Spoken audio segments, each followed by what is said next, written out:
Masa praaksara disebut juga masa manusia belum mengenal tulisan. Ada juga yang menyebutnya dengan sebutan masa nirkela, yaitu masa tidak ada tulisan. Manusia yang hidup pada masa zaman praaksara adalah manusia purba. Meskipun masa praaksara tidak mengenal tulisan, namun peninggalan-peninggalan yang ditinggalkan oleh manusia yang hidup pada masa itu seperti artefak dan fosil. Artefak wujudnya berupa benda-benda purbakala yang mana benda tersebut dapat membantu kita untuk memperkirakan bagaimana perkembangan kehidupan manusia. Sedangkan fosil yang berupa sisa-sisa tulang belulang manusia, hewan, dan tumbuhan yang sudah membatu dapat membantu kita mengenai pertumbuhan fisik manusia pada masa praaksara.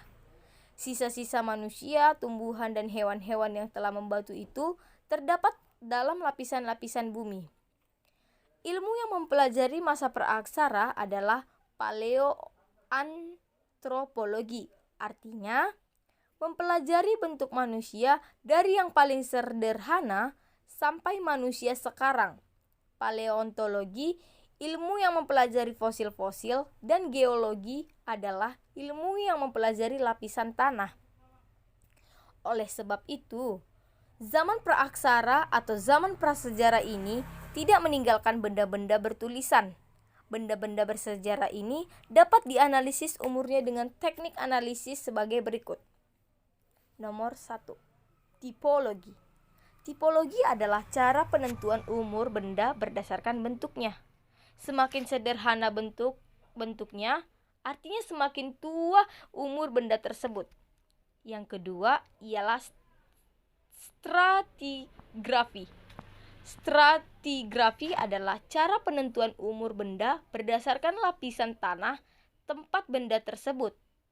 Dan yang ketiga, kimiawi, artinya cara penentuan umur benda berdasarkan unsur-unsur kimia. Pada awalnya, masyarakat praaksara hidup secara nomaden atau disebut dengan berpindah-pindah. Kemudian, mereka mengalami perubahan dari nomaden ke semi-nomaden. Akhirnya, mereka hidup secara menetap di suatu tempat dengan tempat tinggal yang pasti.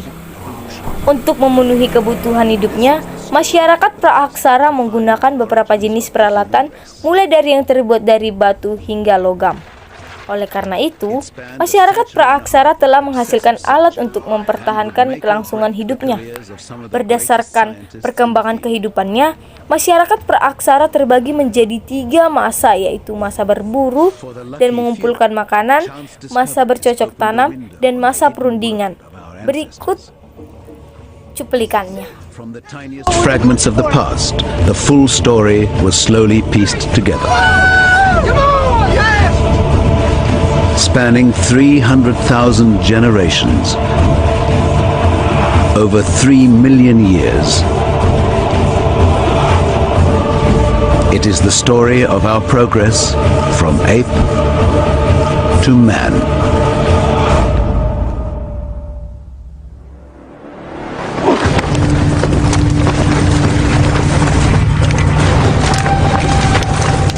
The search for the origins of humanity is a story of bones and the tales they tell.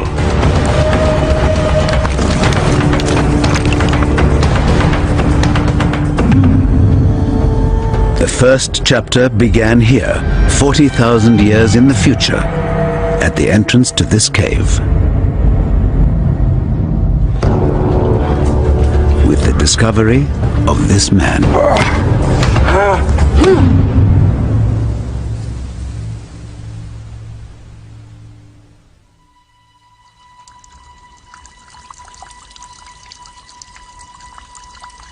The year was 1856, and the cave lies in what is now the Neander Valley in Germany. Workmen were digging for limestone, a vital ingredient in the local chemical industry. It lay under a layer of rock and soil.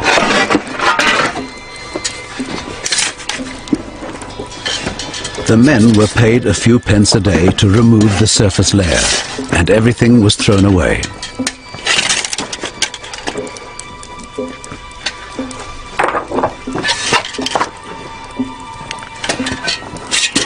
Then A spade hit something that didn't sound like a rock.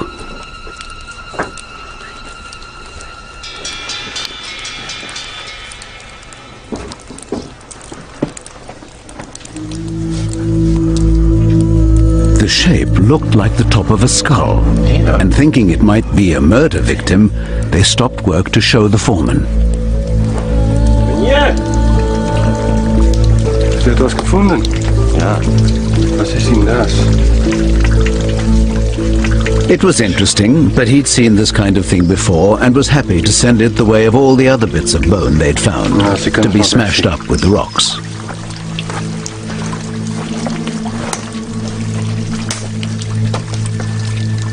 Then something made him change his mind. He knew a local school teacher who might be interested to see it, and the skull got a reprieve.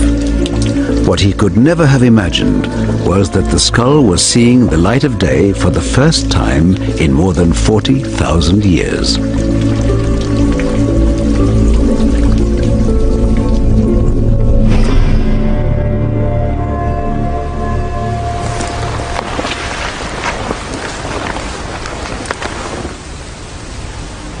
In Western Europe, 400 centuries before Christ, the original owner of the skull was a living, breathing being, a hunter, a tribal leader, a father of children, and a member of the most successful species on the European continent at the time.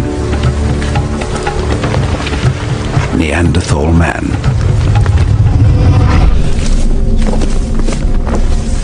40,000 years later, a school teacher, Johan Fuhlrott, got the chance to see the skull for the first time. Hallo meneer! Hallo! Hallo!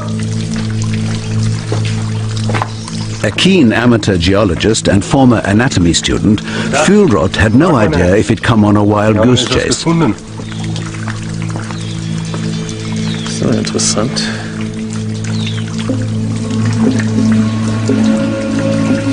The moment he saw the skull, he knew instinctively that this was something extraordinary. It looked fossilized, which would make it thousands of years old, and it was clearly not an animal. But neither was it from a normal modern human being. This particular skull is the skull of Neanderthal, and it's big. This individual lived around 50,000 years ago, and by that time Neanderthals had developed a brain that was as large, and in some cases larger than the modern human brain. You notice that it's rather long and low, and it's almost as if you grab the front of a human face and pull it out. You also have this big protruding nose, and in fact look how large that nose is. So they would have looked different from modern humans if you actually saw one with the flesh on it. Over 300 Neanderthal remains have been found from Europe to the Middle East. They all tell the same story of a short, powerful physique, perfectly evolved for the world they lived in.